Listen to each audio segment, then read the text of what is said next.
Welcome everybody to the first ever video of A Drink with Qrow and Jaune. We are your hosts. I am Qrow, and with joining me is, well, a lovely kiddo who won't leave my niece alone. We got Jaune. And what's going on, everybody? As you stated, this is Jaune, and today we're going to be doing some. Well, we got some theories that we've been wanting to talk about here, and well, these theories are. Let's just say that, They're a of bit course, based on, wild.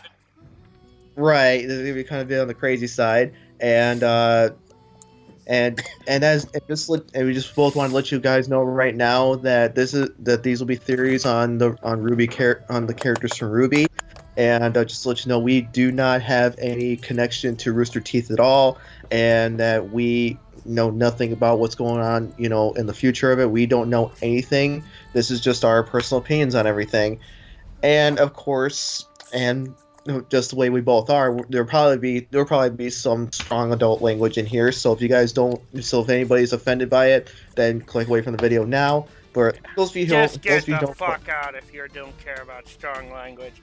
They're adults. exactly. They watch your love interest boy die. You think they can't handle a little bit of strong language? Very true. Very, very true, sir. Very true. But But let's start this off correctly. As we said, Jaune, I'm Qrow, and we're going to be discussing the different aspects that we found of different theories based on characters, locations, you name it, of the RWBY universe that you've all come to love and enjoy. And we're going to start off with one that we've seen kicked around quite a few times. Jaune and I myself have discussed this, and, well, we've come up with an idea ourselves to decide what the hell, let's do it. So, our first partial discussion on this episode, we are going to be discussing the possible return of both Pyrrha and Roman. Now, I know what you're all saying. Jaune said it himself to me when I mentioned it. What the hell are you talking about? One got turned into ash and the other one got eaten by a damn Grim. They can't come back.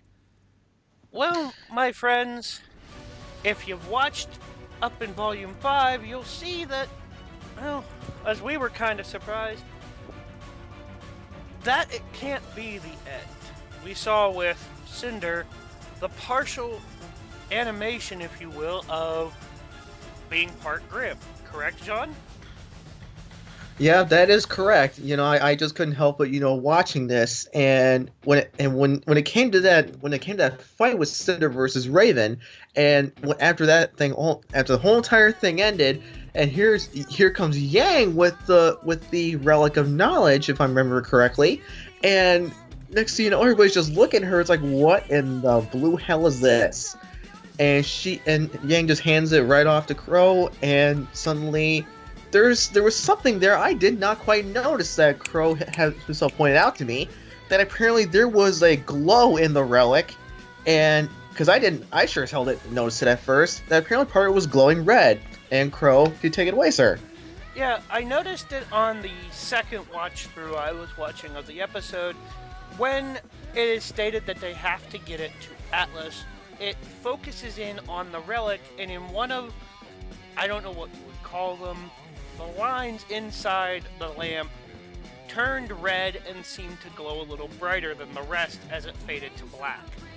Now, Jaune and I have discussed this and postulated that it could be a multitude of things. Could a soul be in there? Could it be memories of the past? But I brought up the effect, and Jaune partially agreed with me, that it is the relic of knowledge. And one of the most knowledgeable characters in the series was Pyrrha. She helped teach Jaune. She's helped guide RWBY and the others through their beginning years of Beacon. She was a knowledgeable person. She quite smart, it stated in the series that she was probably at least the smartest girl in the school, if not second smartest, according to Weiss. So it got us thinking: is it And of course, she, possible? Go and ahead, of John. course, and of course, and of course, Weiss is still, salty as hell, over all that. But continuing on. Yeah, and the aspect we got to thinking of is we saw the fact that Cinder was partially turned into a Grim. At least her arm was replaced by one. Could that indicate that human Grim are possible? And we got to thinking. We looked on the various things on ScrollNet, because, well, we don't got the internet, folks. We got ScrollNet. That's all we have here. Blame Ozpin. I told him ScrollNet was worse than the internet. Didn't frickin' listen to me. So, yeah, we're stuck down in ScrollNetville. Sorry, folks. But we found some lovely images, people's ideas on what would it be like to see grim versions of Pyrrha or Roman. And we're going to put a couple up on the screen for you here as we're talking about it. Now, my aspect on it is what could happen to bring them back? Could they be brought back as an enemy, or would they maintain their mind? Would they still be themselves? Well, actually, Qrow, let me go off topic just for a quick second here. Well, Qrow and I were discussing this beforehand before we decided to start doing this.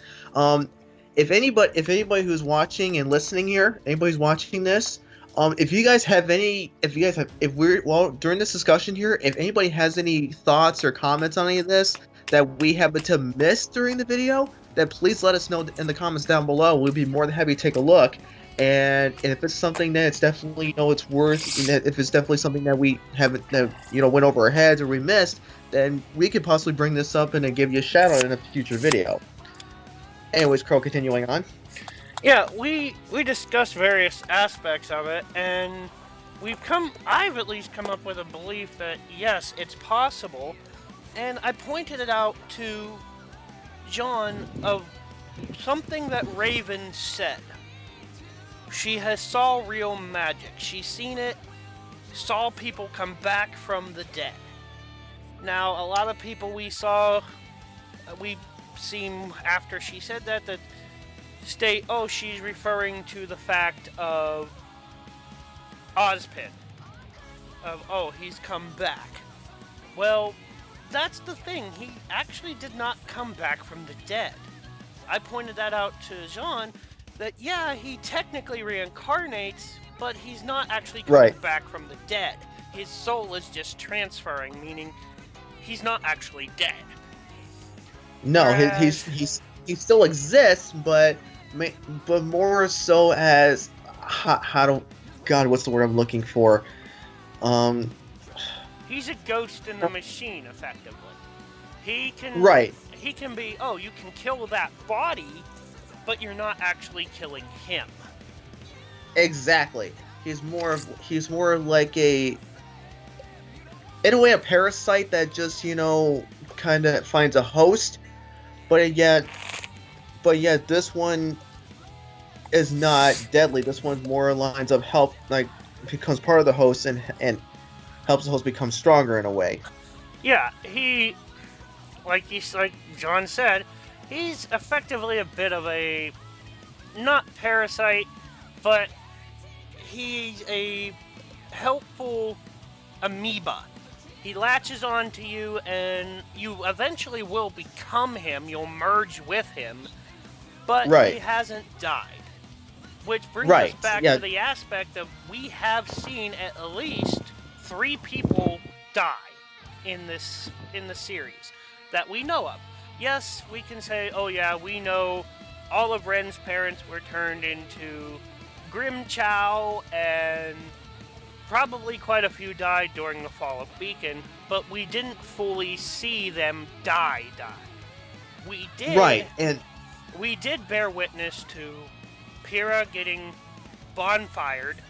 We saw Roman getting eaten, and we saw Vernal getting, fisted in a way that was not pleasant.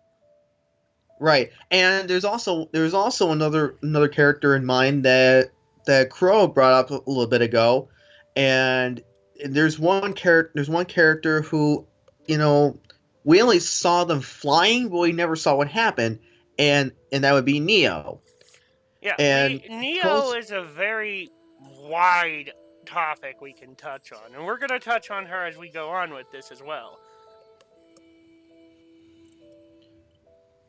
But right, but anyways, so I brought this idea up with Qrow that there's a good possibility that Team RWBY and, of course, Jaune, along with everybody else, so there's going to be a big fight, and I was thinking about the possibility of, Salem appearing just out of nowhere, and maybe possibly something in the lines of her saying, "Oh well, I truly have underestimated you all, but let's see how you fare off against, well, let's just say you know this person very well. Just call them an old friend of yours." And out of nowhere, a Grimified Pyrrha shows up out of nowhere. And next thing you know, everybody could then have the look on their faces of pure shock, like, what the hell is this? And Jaune will just, and then he'll just sit there, and he'll just be, and just won't be able to move, won't be able to say anything, and will just be frozen in place. And Qrow, what are your thoughts on that part? I believe it is a good possibility, like I said prior.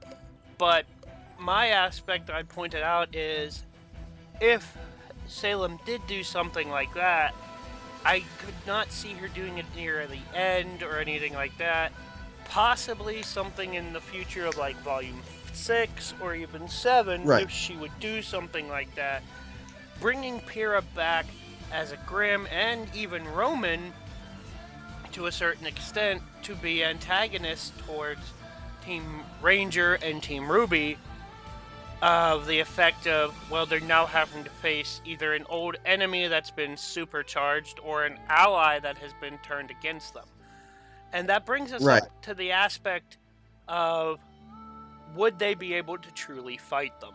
And Right. that's a whole kettle of fish. That is a massive deep hole that, well, Jaune and I tried to go down into, and it was quite scary down there. There was lots of tentacles, a few spikes, and I think I saw a naked picture of Raven down there, and trust me, folks, you don't want to see my sister naked. Ty did, Oh, that's God. not pleasant. Believe me, that is not pleasant, and I think I hear a Raven calling, so I'm about to get killed, but that's beside the point. We have dove, for lack of a better term, into the darkness to see some of these possibilities. And Well, Qrow, I think you've had a little too much to drink there for a minute there, but that's besides the point. you act like I don't have enough to drink. You act like my body ate 100% alcohol. My liver still functions. Don't ask me how. That does not surprise me at all. But the fact being, if she brought them back, this is where we'd like your opinion, folks. Exactly, yes. Would you think Team RWBY or Team Ranger, or for lack of a better term, any of them, be able to fight against Pyrrha after she has changed? I personally think they could, only if she maintains her humanity a little bit. The fact that she begs them to take her out. Right, and don't mind me saying Juniper earlier. It just came to me automatically, and then but it is Team Ranger, but of course Team Ranger and Team RWBY, Jaune. I mean, unfortunately, I have no earthly idea what to even call you fuckers. Now that it's you, all of RWBY and Nora, and I think the one that's constantly dead inside, Ren. I think he has problems, but we'll not go there. Yeah, right. Right, What that's that's a not thing I even. wanted to question as well. I'd love to see, just like what the fandom did before everyone. What would the new name be for all 7 of them? We got the remains of Oh We my got god. Team RWBY and the remains of Team Juniper. What could it be? I'm not even going to begin to fathom it because, one, I'm not drunk enough to try to think of it, and two, I have no desire to try to dive down that rabbit hole. Well, Crow. I mean, just like the time. I mean, just like a little short time back when you came into the room and you literally just collapsed because you were too fucking drunk. That was fun. And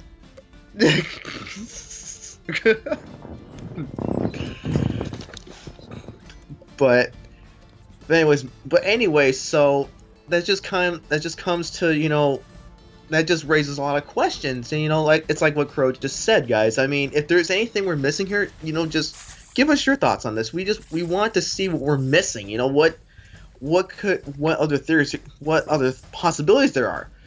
But back to what I was saying a little bit ago. It's just it would be a really hard fight because I mean I'd be sitting there looking, I'd be going, oh my god, this can't be real. This can't be real.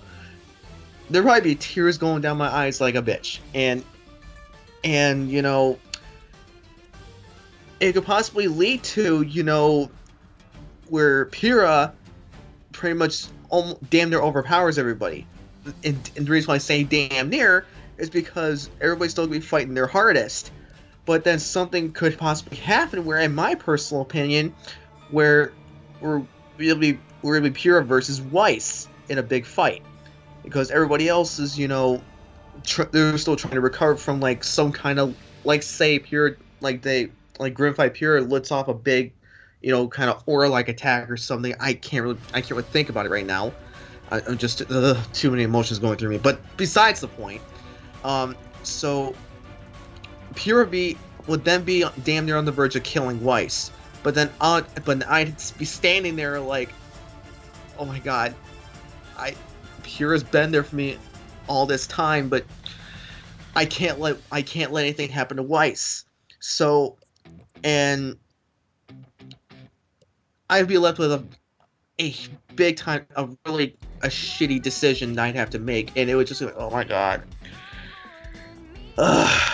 But That's the fun part. The interesting aspect being, it's a lot of possibilities with it. We've got the different aspects of, you got the fight of would they be able to kill him, or would they fall to Pyrrha?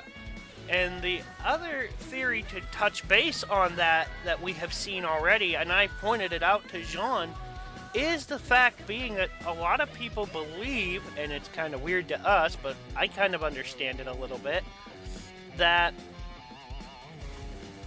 all of Team Juniper is fated to die by some way, shape, or form.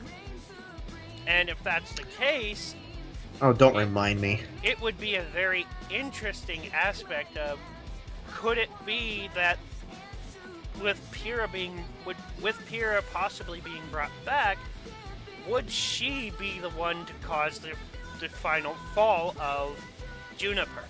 Would she be the one to pretty much cause Jaune to burn at the stake? No offense, boy, you'd probably smell pretty horrible, but that is a possibility. We got that. We've got the effect of all of the other two, Nora and Ren, can be easily, unfortunately, killed by Nora's own insanity. And let's face facts.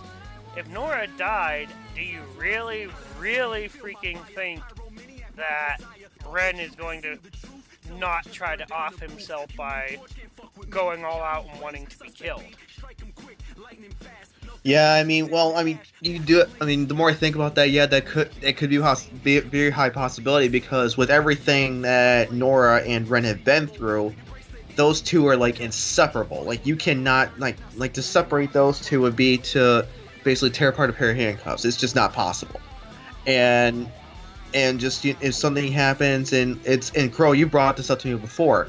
If, like you were just saying a second ago, if Nora gets killed, then Ren would be in that mindset of, I can't live without her, I need her, and he would just off himself off, and it'd just be like, it would be extremely sad. But at the same point, because I mean, I don't want to see two friends die. I don't want to see that. But I mean, but I could see where you're coming from.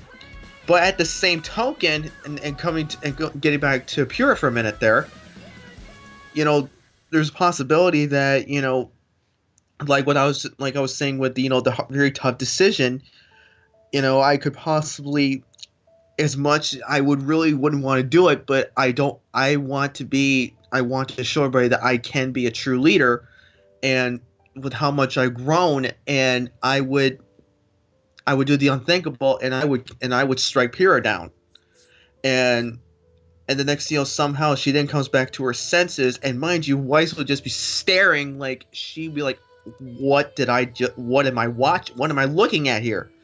And then that's when Pyrrha would look up at me and said, "You did it. You have surpassed me. I am very proud of you, Jaune." And something along that lines, and that she'd die again. Then my emotions will, oh my god, they'd be through the fucking roof. And there's also still the potential that I pointed out when we first discussed this, before we started this little clip for all of you to hear, is, would it be possible even then, would it be able to maybe them save her, even if she stays as a Grimm or partially Grimmified? Right. Would she be able to still be part of Juniper? Right, and because the more you think about it that way, because Qrow, you brought this up to me before we did this video too. You were telling me that that Weiss would not want to see Pyrrha die, because for me to have to do the unthinkable like that, she'd be more frustrated than anything else, because the fact that and this would go for everybody, that everybody be in the mindset that there has to be a way to save her. There has to be a way. And of course I want to find a way to save Pyrrha. I mean, shit, she's been there for me for God knows how long. I don't want to see the one of the best people ever that's been there for me since day one. I don't want to have to kill her. I don't want to do that. Hell no. I mean, there is that aspect, but like we said, there's a lot of different ideas that can happen from it. Pyrrha could be evil. Pyrrha could end up being good again. Same with Roman, to get onto that aspect. Roman, we've talked about Neo. If Roman came back as a Grimm and his mind remained the same, but would you believe he would still be loyal to the people who quote unquote paid him? Would he stay loyal to Cinder's faction, or should I say Salem's faction? Would he stay loyal to them, or would he, much like we discussed before we did this video set as well, would him and Neo instead turn good? Would they side with the ones trying to stop them? And now the more I think about that, I just, in a way, he probably would remain loyal, because Sam would then find a way just to brainwash him, like he'd be possessed, or maybe he'd be pissed off about about him dying like a bitch the way he did, and he would be like, you know what, as he was saying right before he got eaten, is to survive, and that he may possibly see what we're trying to do, and then look at Salem and be like, when I died, it seemed like you didn't give a damn. So do you know what? The hell with you. You're going down. I mean, that is And possible, because, like you said, his words, I'm going to do what I do best. Lie, cheat, steal, and survive. and So, there's and, that brings it up. Would he realize that to survive, he would have to turn on Salem, or would he end up remaining with Salem in that if he came back? I personally do not see Roman staying loyal. To be honest, I don't even see Pyrrha, if she was brought back, staying loyal, because even as a Grimm, I see her mind being more logical and realizing, okay, I'm being used. I'm not. This isn't me, and going back to being good. right, and go and I went, and she would be in that, also in that mindset. She'd be like, I went up there to stop Cinder. I went up there to stop her, not, and just because I'm in this form is not going to stop me from fighting alongside my friends. Right, and I And mean, there is that, and that's a lot. It's pretty big. Like, this is why we started with this, folks. The facts of these two possibly coming back as Grimm would be fairly massive in the world of the characters. They're dealing now with former enemies, or a former enemy and a former ally being turned into basically the very monsters that they train to deal with.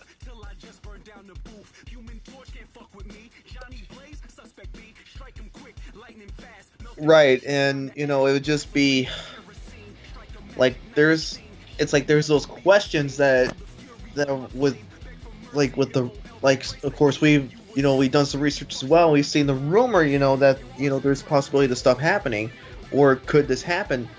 That's why Qrow and I were discussing, okay, what do we think about all this? Like, what could possibly happen? And that's why it's just I can't I can barely put it into words. That's just it's just so mind blowing. It's not even funny. And Qrow, another topic, or another one I kind of need to bring up here. At the end of season 5, we see Ty. I think, if I remember correctly, that's what his name was. Yep, Ty Yep. Yang. That he's working in his garden, and we see the black feather. Now, we were discussing this beforehand. Me personally, to be honest with you, that's got to be Raven. That has to be her, because I would agree you were saying that's probably my sister going to him.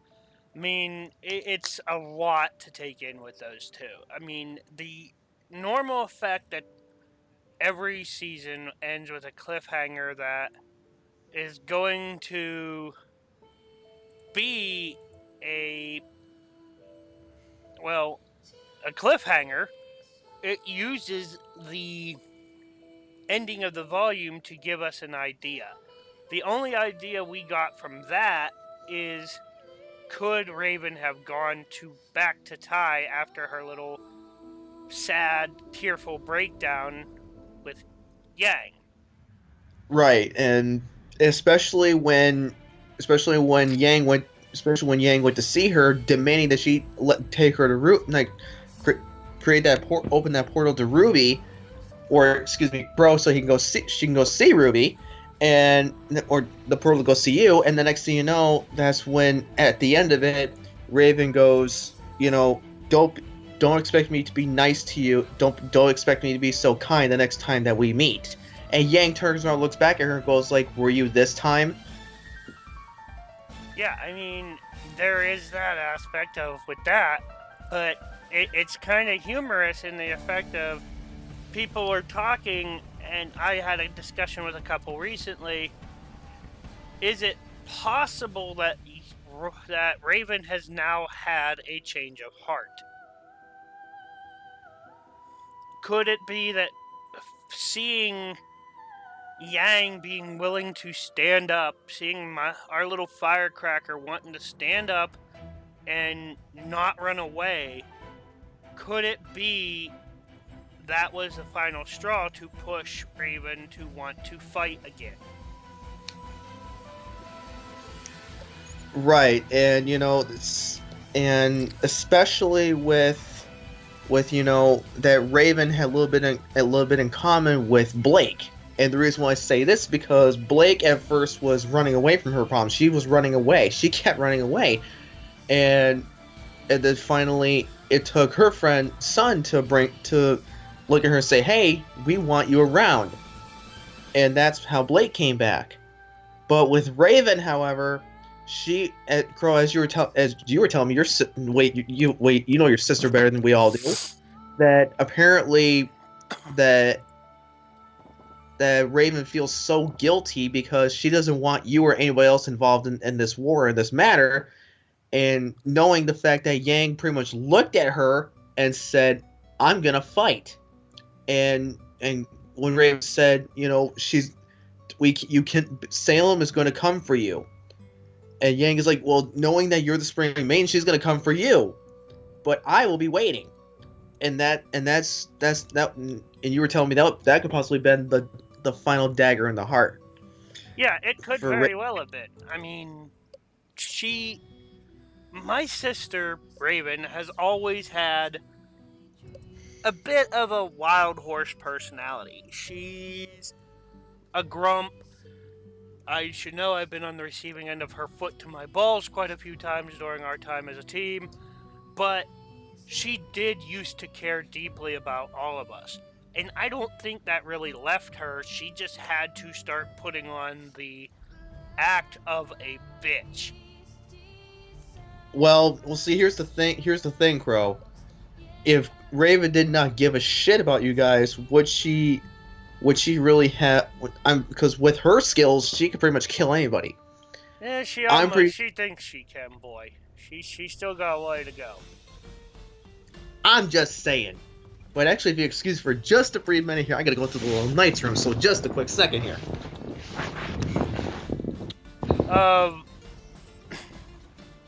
What it could be. And there's a lot of different ideas behind it. Now, before we continue on it, there is a few other possibilities that is capable of happening. In 1 second.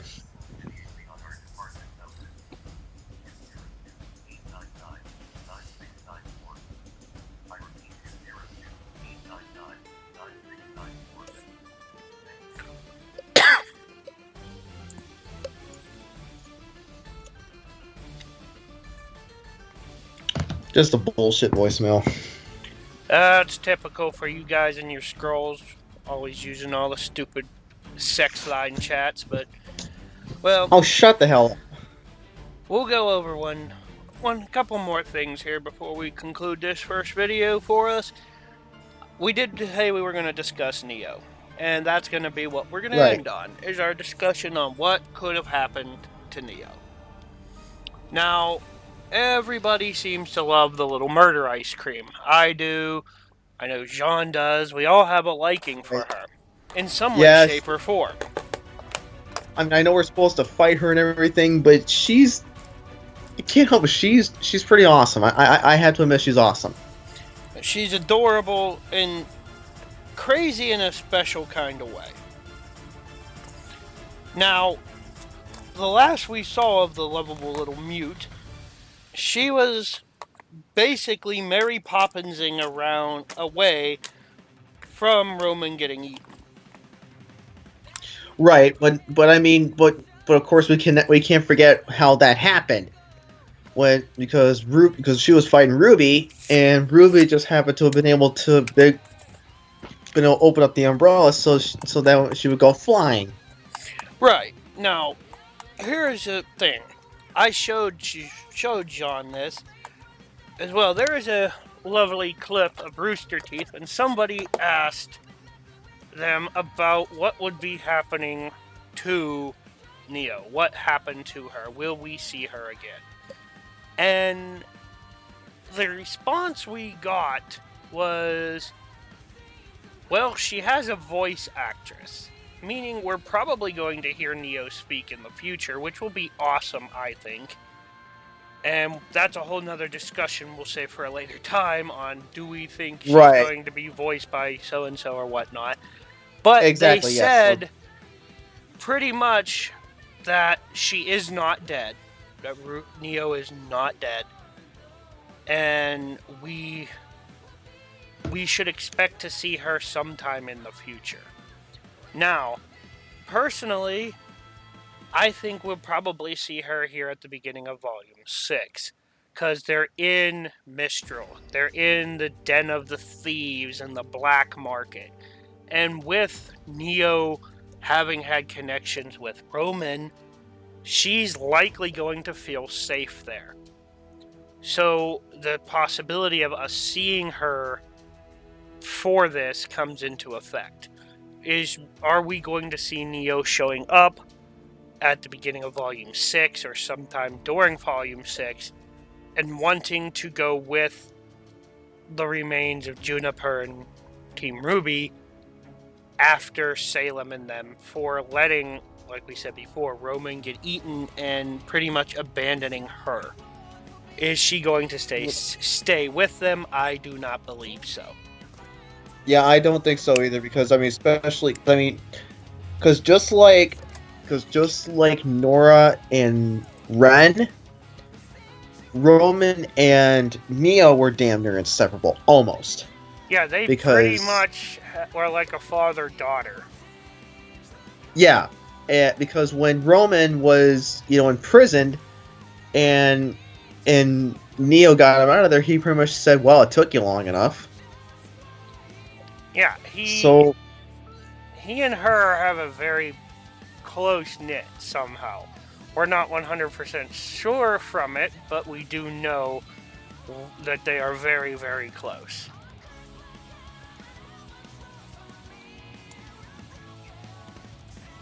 Which could be a multitude of reasoning behind it.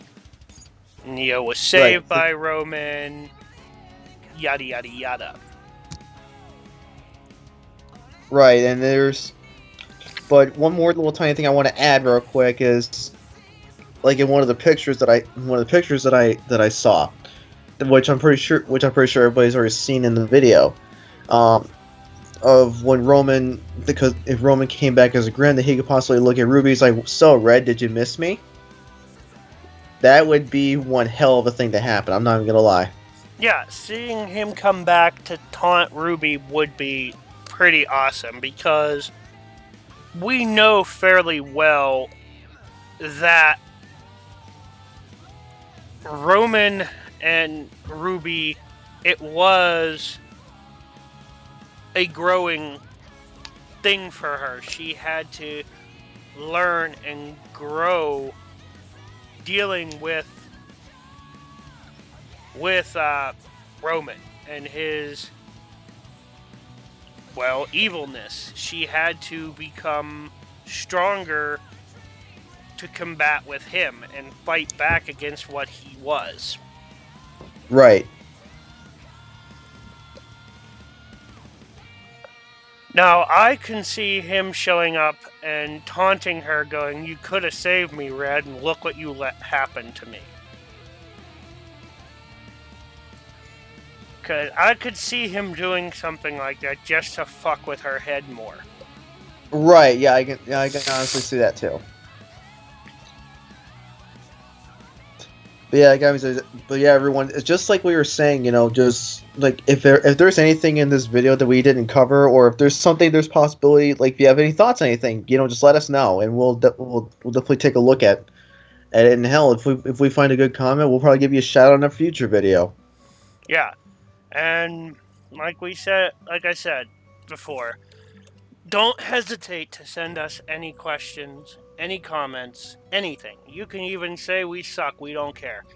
Well, because even bad statements help us grow. We hope you enjoyed this little drink with us. remember, kids, your glasses are always going to be full with us. And, damn it, Well, John, just stop touching my flask! Hey, you've had too much to drink. Shut the hell up. We don't. You don't need any more of a bad influence on Yang or Ruby. So shut up. But regardless, we hope you enjoyed this. As I said, I'm Qrow. That was Jaune. I hope you enjoyed our little talk and our little spiel into a first theory video we have. We're going to have character breakdowns in the future, reviews and reactions possibly to the very episodes themselves as they come out.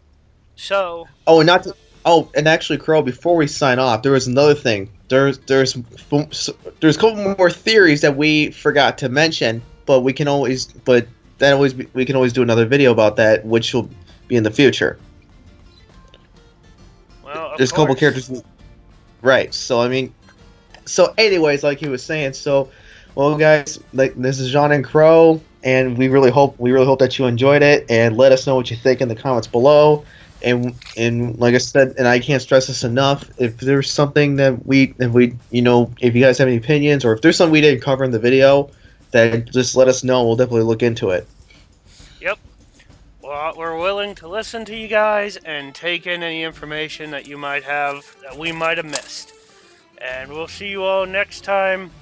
Hope you enjoyed it. This is Qrow and Jaune signing off.